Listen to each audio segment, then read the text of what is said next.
여러분 반갑습니다. 오늘 같이 보실 하나님의 말씀은 창세기 43장 13절에서 14절입니다. 내 아우도 데리고 떠나 다시 그 사람에게로 가라. 전능하신 하나님께서 그 사람 앞에서 너희에게 은혜를 베푸사 그 사람으로 너희 다른 형제와 베냐민을 돌려보내게 하시기를 원하노라. 내가 자식을 잃게 되면 이르리로다. 아멘. 온전한 신뢰와 의탁이라는 제목으로 하나님의 말씀 듣겠습니다. 흉년은 끝날 기미가 보이지 않습니다. 애굽에서 사왔던 양식은 이제 거의 다 떨어져 가죠. 야곱은 극심한 기근에 어쩔 수 없는 선택을 합니다. 베냐민을 데리고 갈 것을 허락합니다. 그러면서 이렇게 말하죠. 오늘 말씀입니다. 내 아우도 데리고 떠나 다시 그 사람에게로 가라. 전능하신 하나님께서 그 사람 앞에서 너희에게 은혜를 베푸사 그 사람으로 너희 다른 형제와 베냐민을 돌려보내게 하시기를 원하노라. 내가 자식을 잃게 되면 이르리로다. 야곱은 자기 아들들이 애굽을 다녀온 뒤로 결코 마음 편히 있을 수 없었을 것입니다. 누구보다 그랬겠죠. 모든 가족들이 야곱만 쳐다보고 있는 거예요. 야곱은 이 문제를 가지고 씨름해야 했는데요. 단순히 베냐민을 보내느냐 마느냐가 아닙니다. 자기가 그토록 지키고 싶고 내려놓고 싶지 않은 바로 그것을 하나님 앞에 온전히 맡겨드릴 수 있느냐 없느냐의 문제였어요. 하나님은 지금 야곱의 이 부분을 건드리시는 거죠. 어쩌면 이것은요, 하나님이 아브라함에게 이삭을 바치라 말씀하셨던 것과 같은 테스트입니다. 내가 가장 소중히 여기는 것을 내 손에 맡길 수 있느냐 물어보시는 거죠.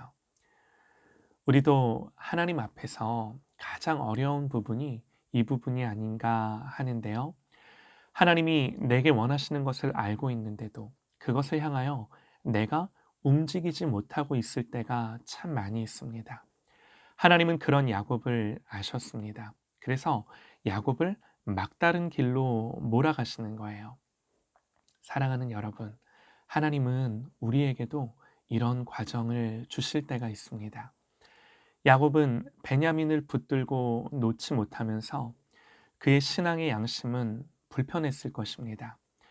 하나님이 지금 자기가 어떻게 하기를 원하시는지, 내가 어떻게 결단하고 움직이기를 원하시는지 알고 있는데도 순종의 자리까지 못 가고 있는 거죠.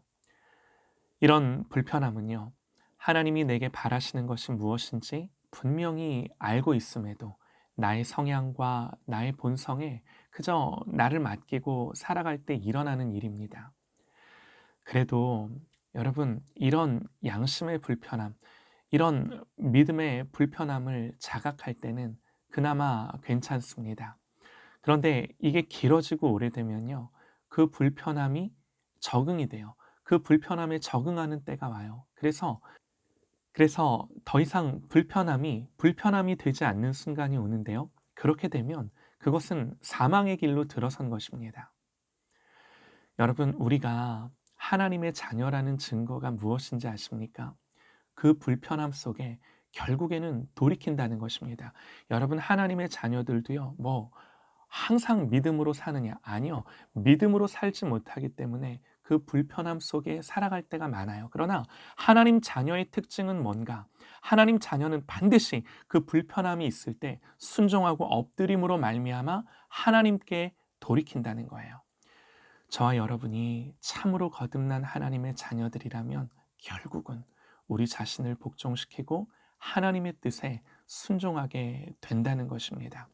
여러분, 이것이 바로 오늘 본문에서 야곱이 우리에게 보여주는 모습인 거예요. 여러분, 우리의 베냐민은 누구입니까? 무엇입니까? 하나님 앞에 결단하고 바꿔야 하는 그것이 무엇입니까? 온전히 맡겨드려야 되는 것, 내지는 결단하고 나를 움직여야 하는 것이 무엇입니까? 여러분, 그 상태로 시간을 지체하며 살지 마십시오. 그것은 너무나 위험한 것입니다. 오늘 야곱은 결국 베냐민을 데리고 갈 것을 허락하면서 이렇게 말하는 거예요. 다시 한번 읽어드리겠습니다. 내 아우도 데리고 떠나 다시 그 사람에게로 가라. 전능하신 하나님께서 그 사람 앞에서 너희에게 은혜를 베푸사 그 사람으로 너희 다른 형제와 베냐민을 돌려보내게 하시기를 원하노라. 그러면서요, 내가 자식을 잃게 되면 이르리로다. 정말 잃겠다는 말이 아니죠. 한 가지 야곱의 말 속에 있는 놀라운 신앙 고백을 주목할 필요가 있는데요. 야곱은 하나님을 향하여 전능하신 하나님 이렇게 고백을 합니다. 능치 못함이 없으신 하나님. 그는 하나님께 자기의 모든 생명의 처분을 완전히 맡겨드리는 거죠. 여러분 보세요. 야곱의 신앙이 어느새 자라 있습니다. 어제와는 또 다른 믿음의 사람이 되어 있습니다. 여러분 이거예요. 하나님의 뜻이 그저 베냐민을 뺏어가고 싶은 거겠습니까? 아니요. 하나님은 야곱이 하나님 앞에 온전한 믿음의 사람으로 변화되기를 원하시는 거죠. 때로는 우리의 인생 속에 우리를 향한 놀라운 계획이 있으셔서 나의 가장 사랑하고 소중한 것을 가져가려 하실 때가 있습니다. 마음이 아프죠. 견딜 수 없는 고통이 따르기도 합니다. 그러나 하나님의 선하심과 나를 향한 놀라운 계획은 변함이 없습니다.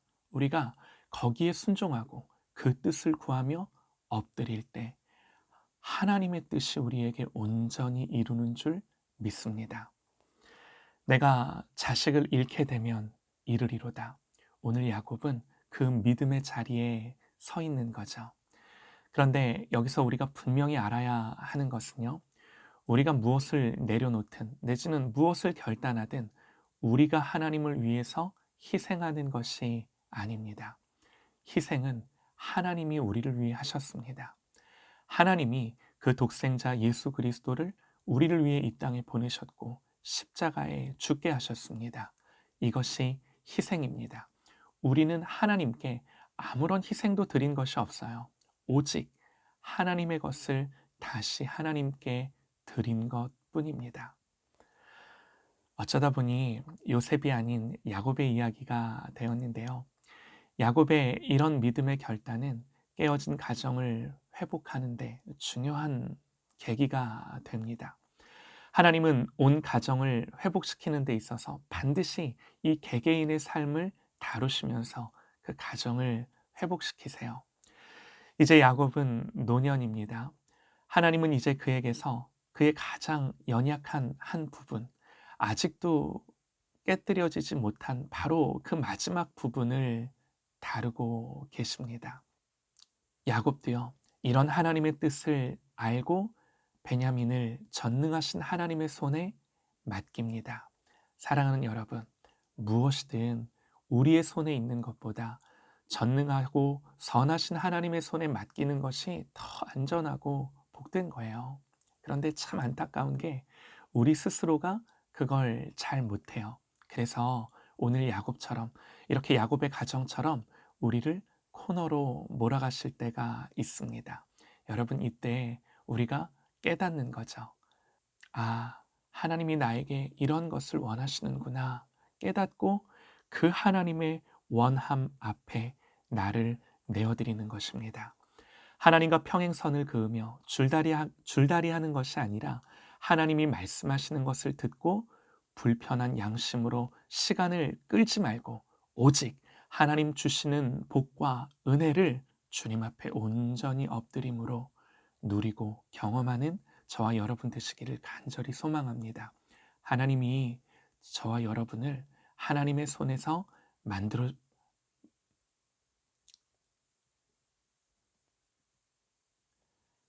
하나님이 저와 여러분을 하나님의 손에서 만드실 것입니다. 우리의 가정을, 우리의 자녀들을 하나님의 손에서 빚으실 것입니다.